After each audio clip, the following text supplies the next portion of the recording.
Smithsonian's National Museum of Natural History has inspired and awed visitors for generations. Exploring life from its very beginnings, the hall moves through time, from life's creation in the seas to the diversity of ancient plants and dinosaurs, and the eventual evolution of mammals that now dominate this earth. Let's start our tour in the world of ancient plants. So fossil plants are kind of interesting because when plants live, they fall apart. The leaves fall apart, they fall off, the trees fall down, they kind of rot, the roots are in the ground. And unlike an animal where you know what the skeleton of an animal is, you find a leg bone, you think, well, there must be another leg bone. Animals are symmetrical. Plants tend not to be symmetrical. So they're falling apart as they live, and they're not symmetrical. You can have big leaves on a little tree or little leaves on a big tree. So it's actually pretty hard to put ancient plants back together again. It's kind of like Humpty Dumpty fell apart, and you can't put them back together again.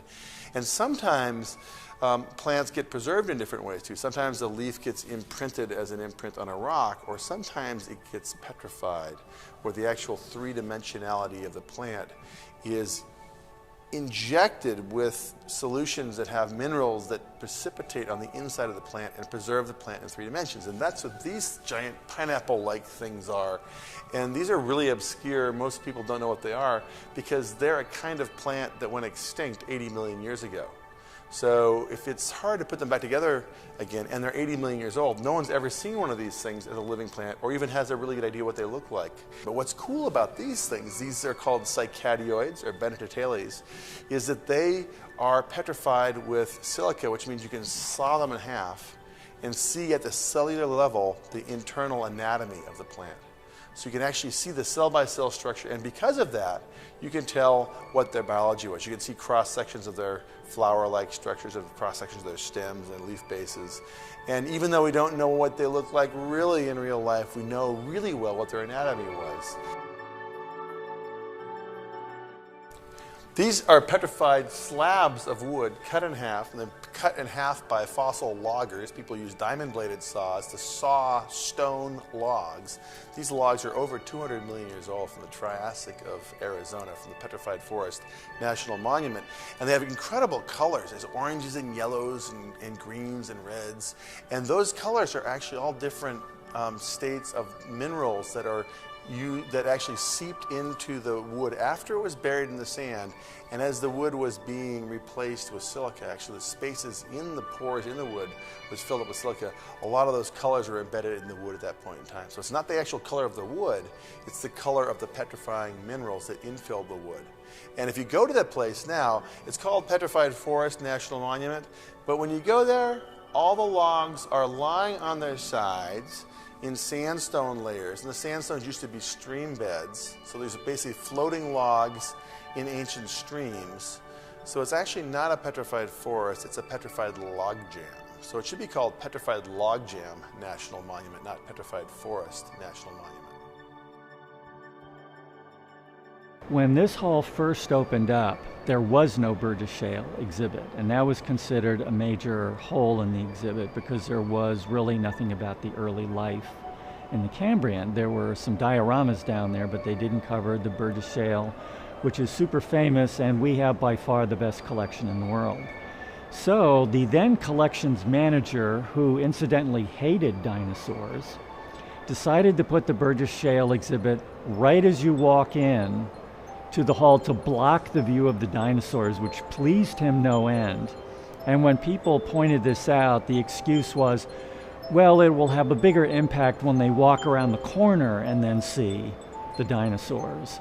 And he took great delight in blocking the view, not only with the exhibit, but he put up a giant slab of invertebrate trace fossils called Climactinites, which we called the Kawasaki Memorial Slab because it looks like a bunch of road tracks from a motorbike.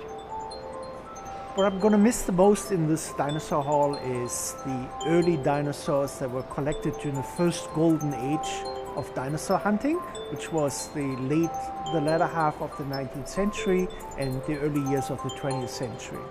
And we have many historically important specimens, starting with the Triceratops hatcher here, but also all through the hall there are specimens from that time.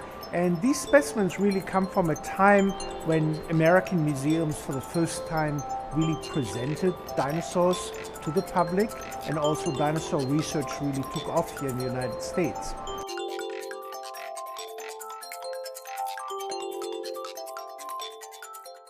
Well, I like Hatcher the best because he really sort of represents one of the fossils from the very first days of the institution's dinosaur collecting.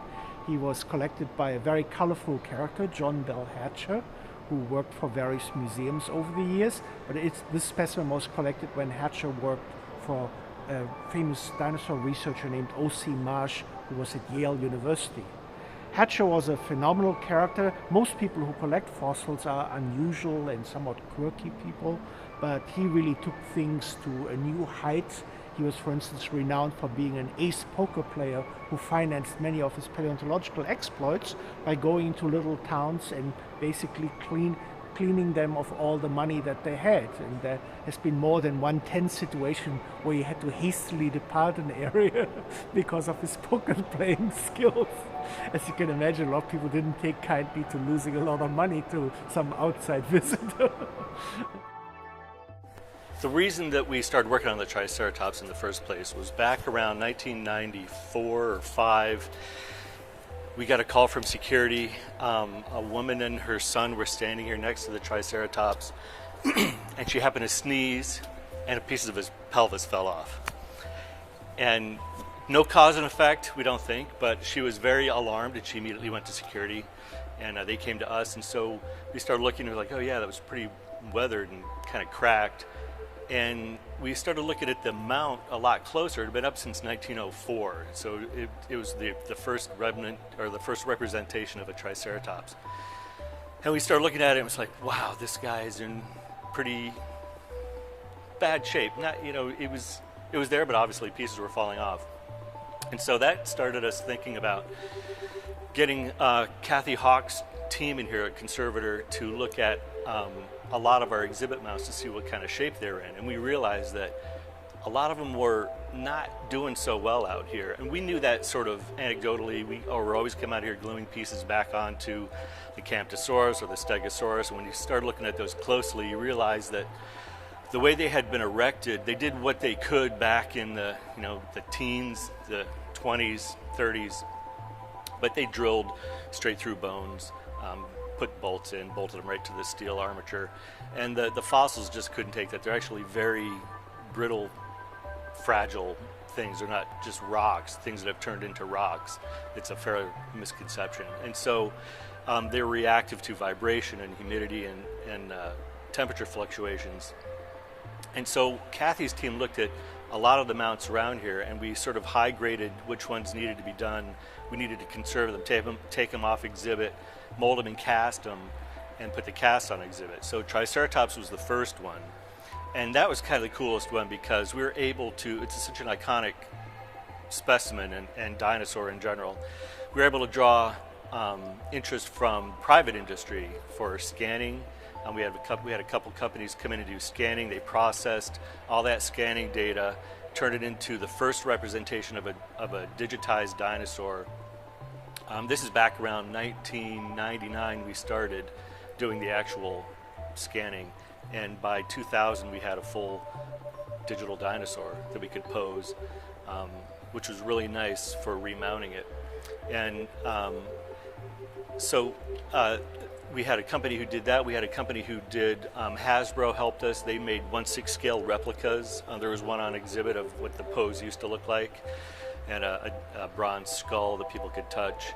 And we were able to use those really small handheld bones of the actual bones and really work out the articulation of how these things went together, the range of motion, some real things rather than just trying to use the sculpted real things or full-scale things. So we think what we got was a fairly accurate articulation of the mount. And now it's being done with almost everything. It's such an easy process now, but it was a really labor-intensive thing back in 1999 and 2000.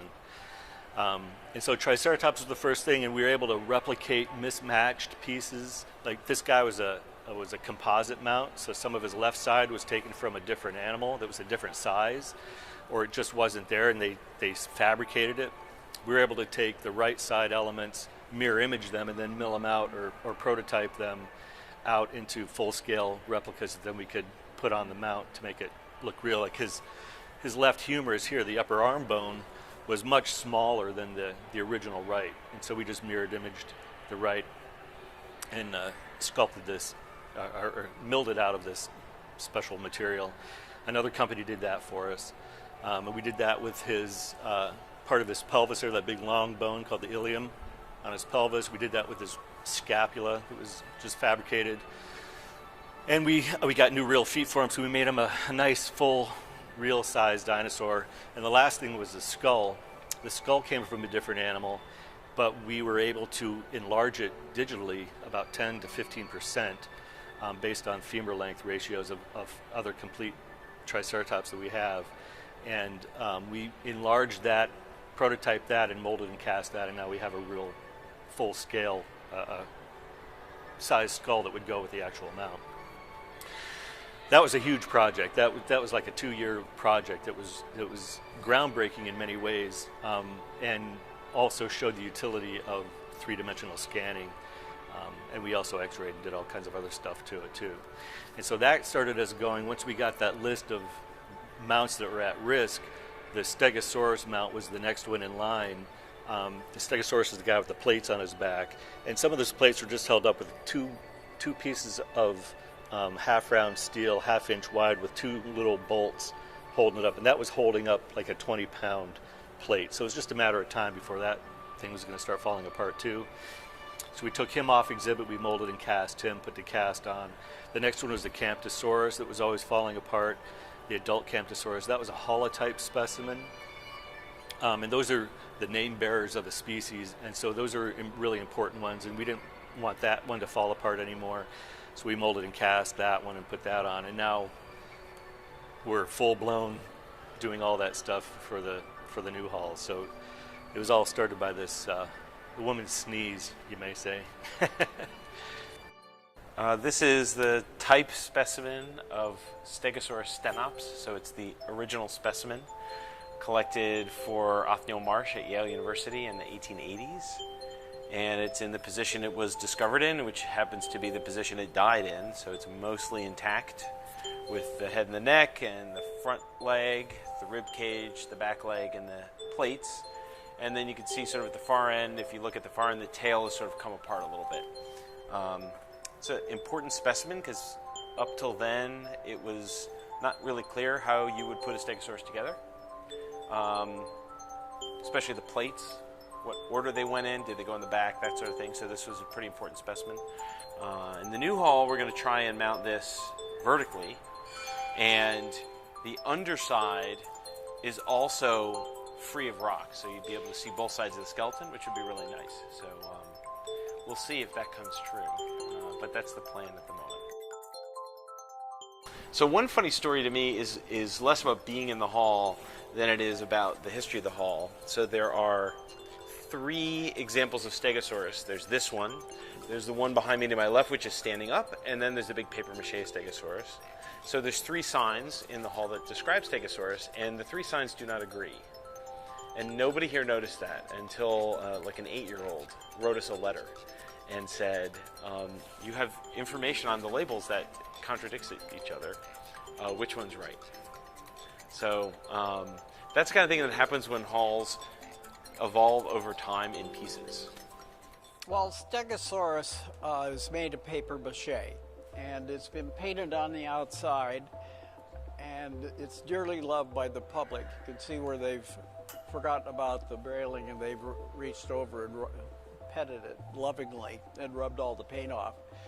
But this was made by the Milwaukee Paper Mache Works in 1904 for the Louisiana Purchase International Exposition. The story, Gene Balin in Exhibits had the story that it was made of ground up, the paper mache was made of ground up money.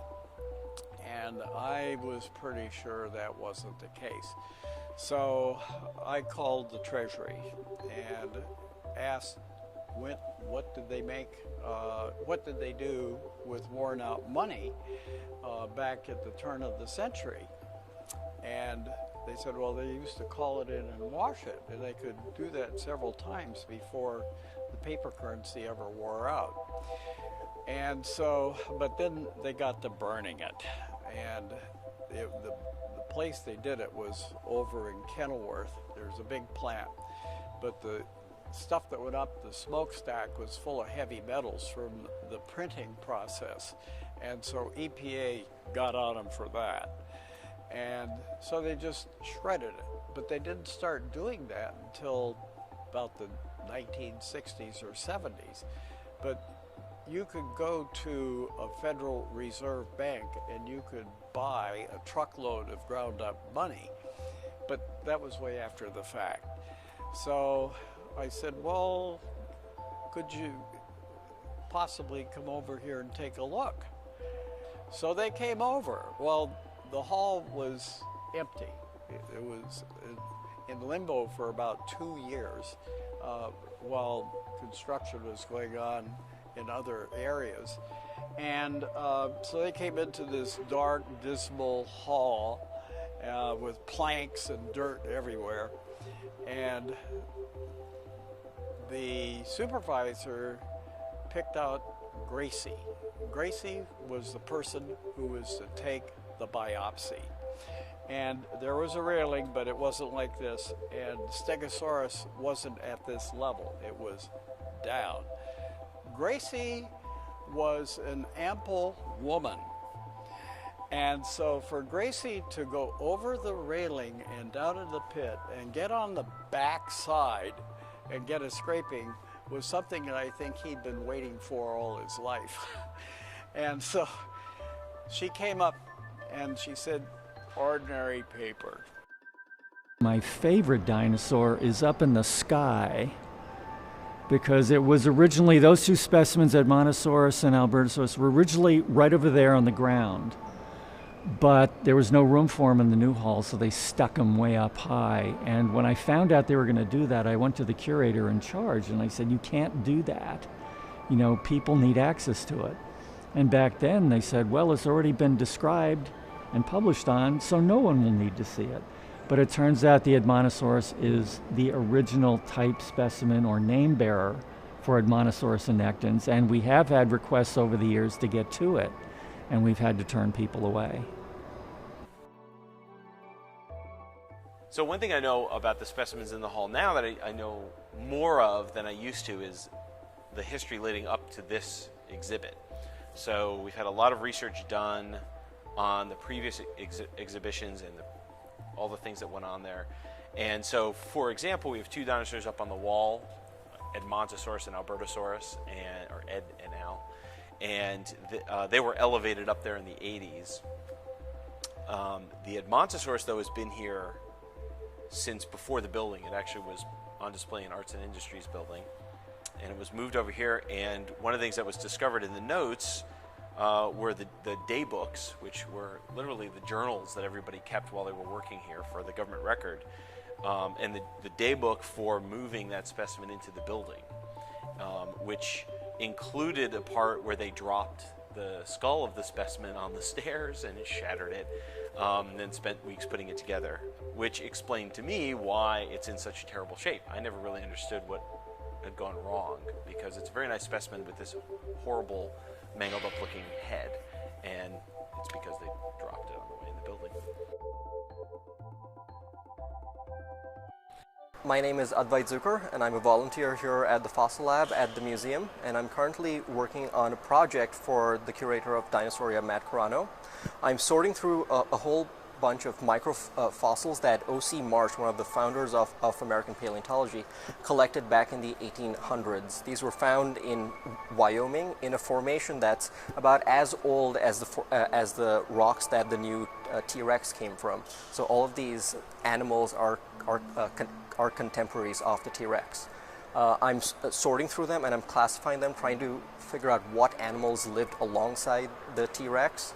And secondarily, I'm also doing some morphometric analyses on the small meat-eating dinosaurs from this formation.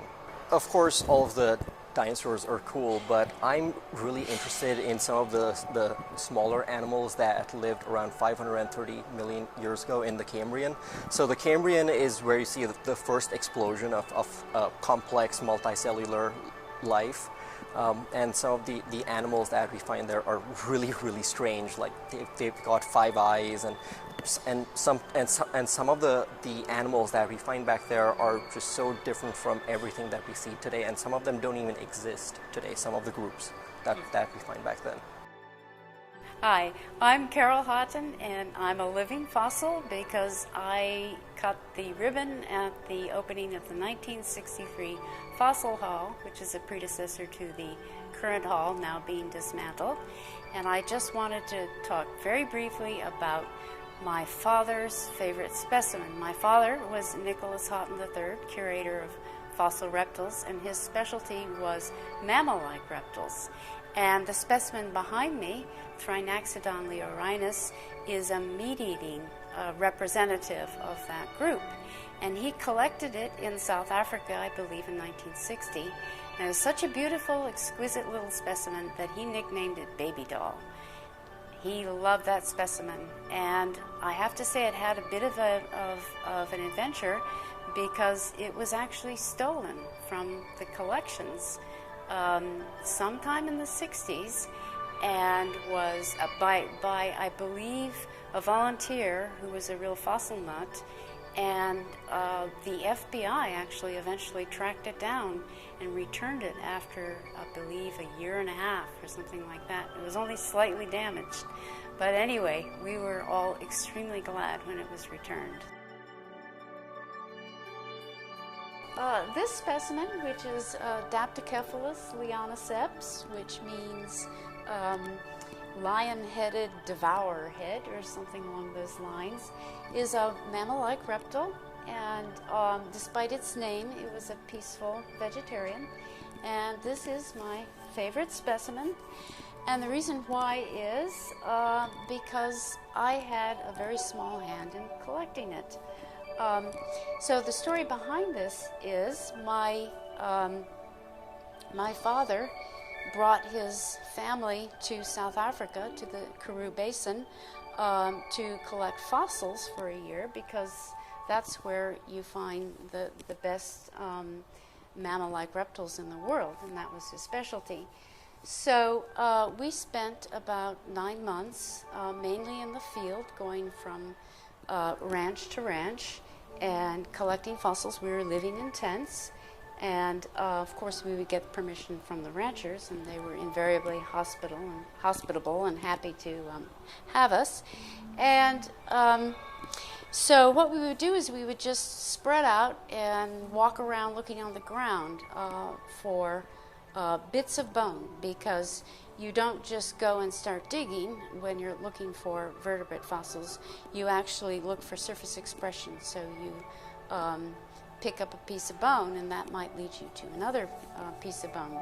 So that's what we were doing. One day, my mother and I were walking up a dry stream bank, a stream bed, which is the Karoo Basin is a desert, so there's lots of rock and exposed, and dry stream beds are a really good place to find fossils, because you have constant erosion. So I bent down, and I looked down, and I picked up a piece of bone, and I showed it to my mother, and my mother was excited. So we started walking up this dry stream bank, picking up these little pieces of bone. And the stream bank went curved to the right, and I, for some reason, went off to the left. My mother continued up the stream bank. In about 2 minutes, I heard her say very sharply, "Carol, come here right away. You must see this." So I ran up to see what she had found, and I found she had found this entire skull and skeleton of Daptocephalus spread right across the stream bank, completely exposed. The head the forearms, the ribs, the back. And this is extremely unusual to find a fossil in this position, in this condition. Usually you just find a small piece exposed and then you have to excavate it. And so when I saw the specimen, I let out this shriek, as only a 10-year-old girl could. And my father was in earshot, and he immediately thought, oh my God, somebody's been bitten by a snake, because there are a lot of poisonous snakes around in the Karoo. And so he comes rushing over, and he sees this magnificent specimen, and he's just tremendously excited. He starts saying, oh my gosh, this is incredible. So the first thing he does is he says, I've got to get a picture of the discoverer of this specimen, my mother, Ruth Houghton. And so he sets her up with her boot resting on the skull of this Daptocephalus, and she's standing looking very proud. She's carrying a marsh pick, which is the tool of the trade, and wearing a basuto hat, a straw hat, to keep the sun off her eyes. And so this is the specimen. This is the very same specimen, laid out as you can see, almost completely preserved and quite spectacular. In the Mammal Hall, there's a series of murals, each associated with a group of skeletons. All these things come from Western North America, and it turns out that Western North America is perhaps the best place in the world to look at the evolution of mammals after the extinction of the dinosaurs. So this room has got a series of different time periods represented, and the one I'm standing in front of here is the fossils from the Green River Lake basins of western Wyoming, northwestern Colorado, and eastern Utah. The painting shows a lake, a swamp, and these lakes were huge. These were the Great Lakes of the United States between about 45 and 50 million years ago. Some of them covered in areas large as the entire southwestern corner of Wyoming. And they are great places for the preservation of not only the big animals that are living next to the lakes, but the lakes themselves produce fossils of things like birds and fish and snakes and turtles, and amphibians and lizards, plants. Often the plants have great evidence that the insects were chewing on the plants. Sometimes the plants and the insects are found in the same slabs. And this allows for a really detailed reconstruction of this world that here is reconstructed as sort of a swamp. And you can see the bald cypress trees, these flamingo-like birds, a variety of extinct mammals. These are mammals that are from the Bergerian and Uinta land mammal age. This guy is this weird saber-toothed herbivore called Uintatherium. He's got these great big saber teeth, but all of his other teeth are actually plant-chewing teeth. So he's a great big rhino-like beast from a group of animals that went later extinct, preserved as probably the biggest animals on the shores of the lake.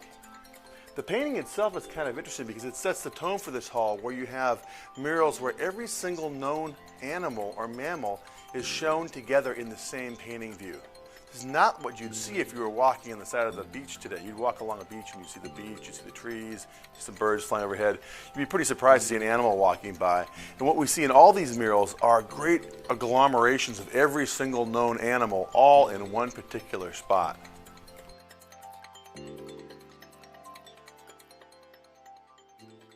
Turns out that turtle fossils are really common. Turtles live in these shells that are just like little homes, and they live in places like ponds and streams and rivers. So they actually are living in places where sediment's being deposited. So if you think about it, they're living in their own coffins and they're living in their own graveyards because they are animals that are predisposed to being fossilized. As a result, when you're walking around in western Wyoming or southern Wyoming, you'll often find little chunks of fossil turtle. We often joke that turtles used to rule the world because their fossils are so common. It's really just that they live in places where sediments are being deposited and their shells are predisposed to making great fossils. Here are two pretty amazing fossils from southwestern Wyoming. In front of me is the skeleton of a big animal called the Uintathere. These are big, saber-toothed herbivores, tremendous body sizes. Some of them got up to the size of small elephants. Their pelvises were much wider than their shoulder blades, so they had sort of a pear-shaped aspect to them. And this group of animals migrated into North America from Asia, were here for about 10-15 million years, and then became extinct. But they're sort of the iconic early Eocene animal of Wyoming. And this skeleton's been here for a long time, blocking this fantastic fantastic fossil behind me, which is a palm frond that was collected from near Fossil Buttes National Monument near Kemmerer, Wyoming, in southwestern Wyoming. This is a spot called Fossil Basin. It's an ancient lake bed, about 50 to 52 million years old, and it has tremendous amounts of fossil fish in it. They're quarried for the fish, but every once in a while, when digging for the fish, they'll find a gigantic palm frond. You can see the stem on this thing is almost as tall as I am, maybe 6 feet tall, and here's the frond itself. And if you think about Wyoming today, high, mountain, desert, think back about it was like 52 million years ago, this is a real strong evidence for a subtropical to tropical climate in the state of Wyoming. So palm trees, giant herbivorous mammals, it starts to paint a time where the world was quite a bit different than it is today. I may not have a favorite mural, but one of my favorites is the one behind me by J. Maternus.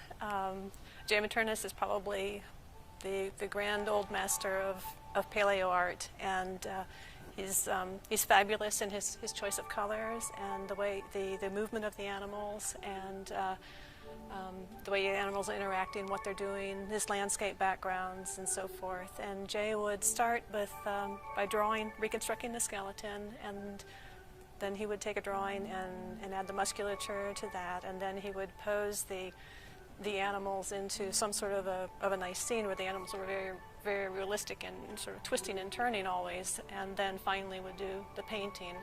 And when Jay finished his doing his murals, he donated to the museum a set of one-to-one facsimiles of his work sketches, and so we have those in our paleo art collection as well as the nice murals that are the final product of his research and his work with our scientists.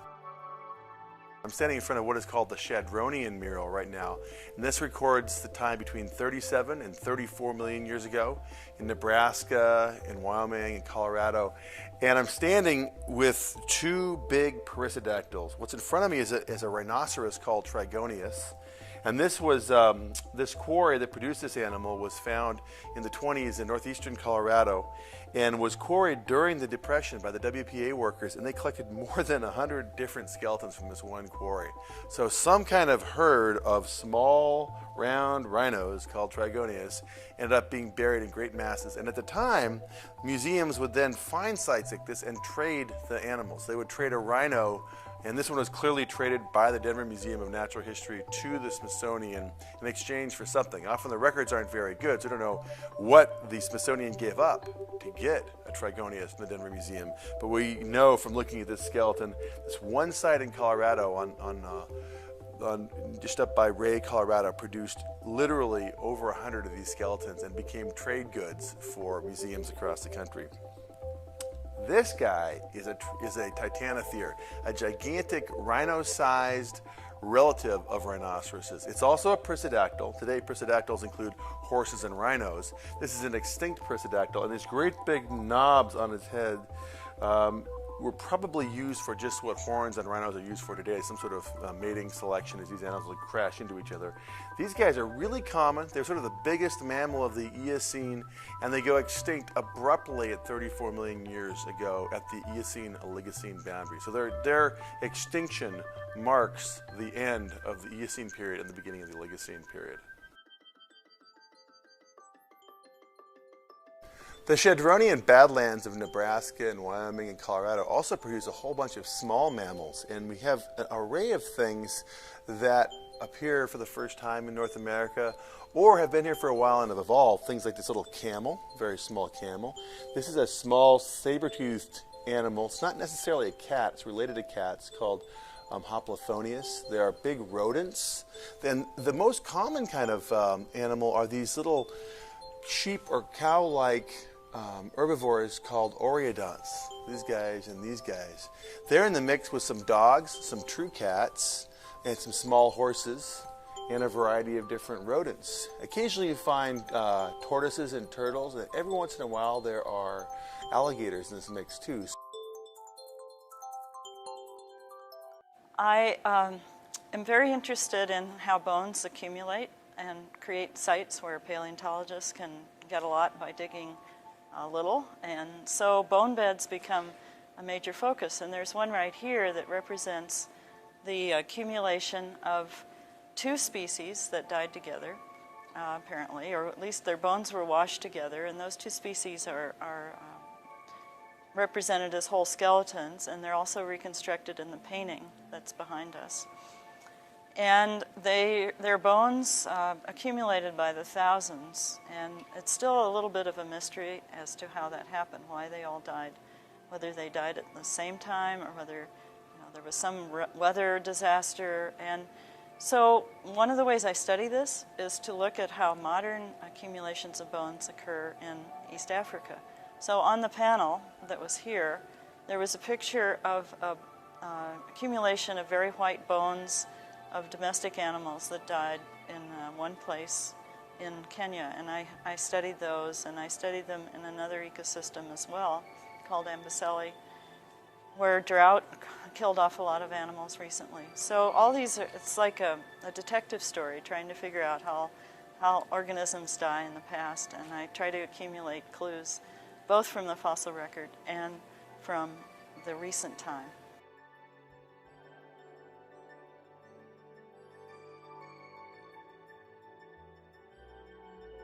I'm standing behind an animal called Stegomastodon, an animal that was here in North America about 10 million years ago up to about 2 million years ago. And it was one of these many migrations of elephant-like animals that came across the Bering Land Bridge into North America. They're really abundant as fossils because when one of these things dies, it has these great big ivory tusks, giant skulls, huge limb bones. They sort of kick around, and most of the fossils you find are isolated teeth or chunks of tusks or leg bones, but every once in a while they find complete skeletons. This mural is Maternus's next image, the Middle Miocene one, and now has a whole host of other animals. You have multiple kinds of elephants at any given point in time in Nebraska, large-bodied rhinos, and in fact, the story of rhino evolution in Nebraska is almost as interesting as the story of elephant evolution in Nebraska, but also these slingshot horned antelope-like animals, a whole variety of horses, giant pigs, a variety of bone-crushing bear dogs, and the most incredible animal of all, in my mind, the ultimately saber-toothed Barborophilus, the great saber-tooth of all time, an animal who had 9 to 10 inch long sabers in its mouth that were razor sharp and extraordinarily thin. This was a killing, cutting animal that lived in Nebraska with elephants, rhinoceroses, bear dogs, and a variety of horses and rhinos. The last period, the Pleistocene, the Ice Age, is an amazing time period because it has these animals collectively called the megafauna, or the big animals. Mammoths, mastodons, giant shrub oxes, great big musk oxes, great big moose, huge bison, giant horse-sized bears, saber-toothed cats, huge sloths. All these animals lived in North America and are preserved in places like La Brea, isolated spots around the country, including places like this amazing discovery we had in Snowmass, Colorado in 2010. But very commonly up in Alaska and the Yukon in the gold workings, where people use hoses and pump fresh water against the permafrost to melt out the gold-bearing gravels. And while they're doing that, they encounter tusks and bones of Ice Age animals. Most of the bones in this display come from Alaska and the Yukon, where they were collected by the American Museum and for the American Museum in New York, and were then transferred here to the Smithsonian. So things like this gigantic mammoth, this huge moose, this amazing bison, Priscus, huge bison, and this is even one of the largest bison. Some of these bison had horn spans up to 7 or 8 feet in width. And these animals all disappear sometime around 10 to 12,000 years ago, more or less coincident with two things. One, the arrival of humans in North America, and two, the end of the Ice Age. So is it a climate story, or is it a human overhunting story, or is it both?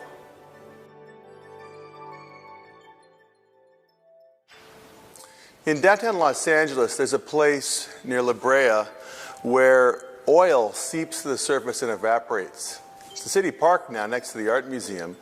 And if you walk out into the lawn of the city park, the oil is evaporating, making a sticky asphalt. And if you walk into it and step into just a little pool of it, your feet get stuck. That's the famous La Brea tar pits. It's been like that for almost 30,000 years. And over the time of the end of the Ice Age, between about 30,000 years ago to about 15,000 years ago, it was the world's most famous predator trap. What would happen would be that an animal like this big ground sloth, the Paramylodon, would get stuck in the tar would be unable to move and would be irresistible to this saber-toothed Smilodon cat. And this Smilodon would then pounce on it, it would get stuck, so another saber-tooth would pounce on the pair and it would get stuck, and pretty soon you had a sloth that was covered in stuck saber-tooths. And what's amazing is that something like 75% of the fossils in La Brea are carnivores or scavengers. There's vultures, there's American lions, there's saber-tooths, there's coyotes, there's dire wolves. And surprisingly, mammoths, sloths, and bison are relatively uncommon. It's an amazing spot. It is the best place in the world to find the famous saber-toothed cat, Smilodon. They have found parts of more than 1,600 different saber-tooths at La Brea. The animals like the sloths are a little bit more rare. And the sloths are these amazing immigrants from South America that crossed the Isthmus of Panama and moved into North America. And at La Brea, they find parts of 3 different sloths, Paramylodon, Glossotherium, and Megalonyx. But it is really the saber-tooth that tells the story of La Brea. We are here in the former hall called Life in the Ancient Seas.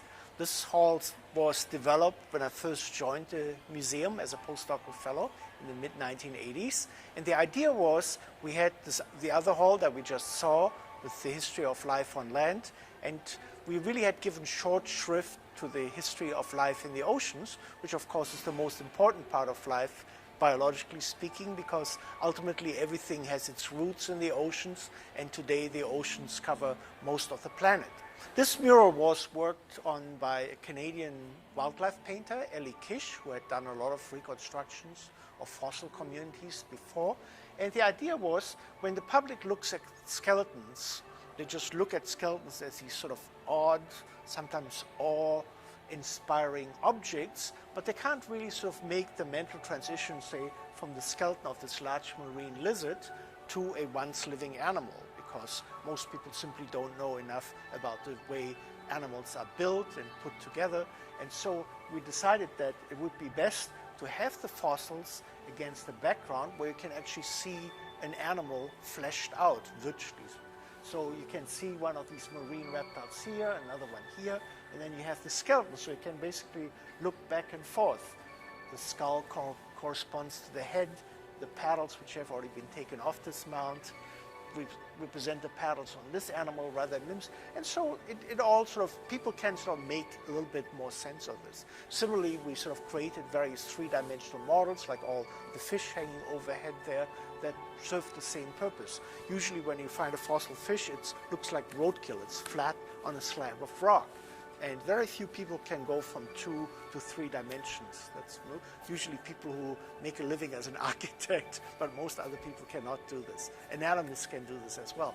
But you know, we really, in order to effectively communicate about past diversity, we have to come up with ways to animate the fossils, to really sort of represent them as what they were, namely the remains of once living beings. One thing that captures everybody are dioramas, and whether they're simple things that you do in a shoebox for school, or our dioramas here that are sophisticated works of painting and so on. Everybody loves the kind of rubber dinosaurs and the rubber plants, and they capture your imagination in a way. You, as a person, whether you're 6 years old or old, can put yourself into that site. But one problem with dioramas is that they're always just like one frozen moment in time. And they don't really, I think, successfully convey the whole interaction of the ecosystem that I was talking about. So what we're trying to do in the new hall is combine that sort of magical wonder of scale items in a diorama with new technologies and of lighting effects and perhaps some video effects to make those come to life. And so we really understand the whole interconnectedness of animals, plants, atmosphere, and so on within a diorama. So I think they'll still have a lot of their magic, and kind of a new 21st century kind of magic that'll capture people's imaginations, but invite them to learn and really find parallels between ancient worlds and our contemporary world.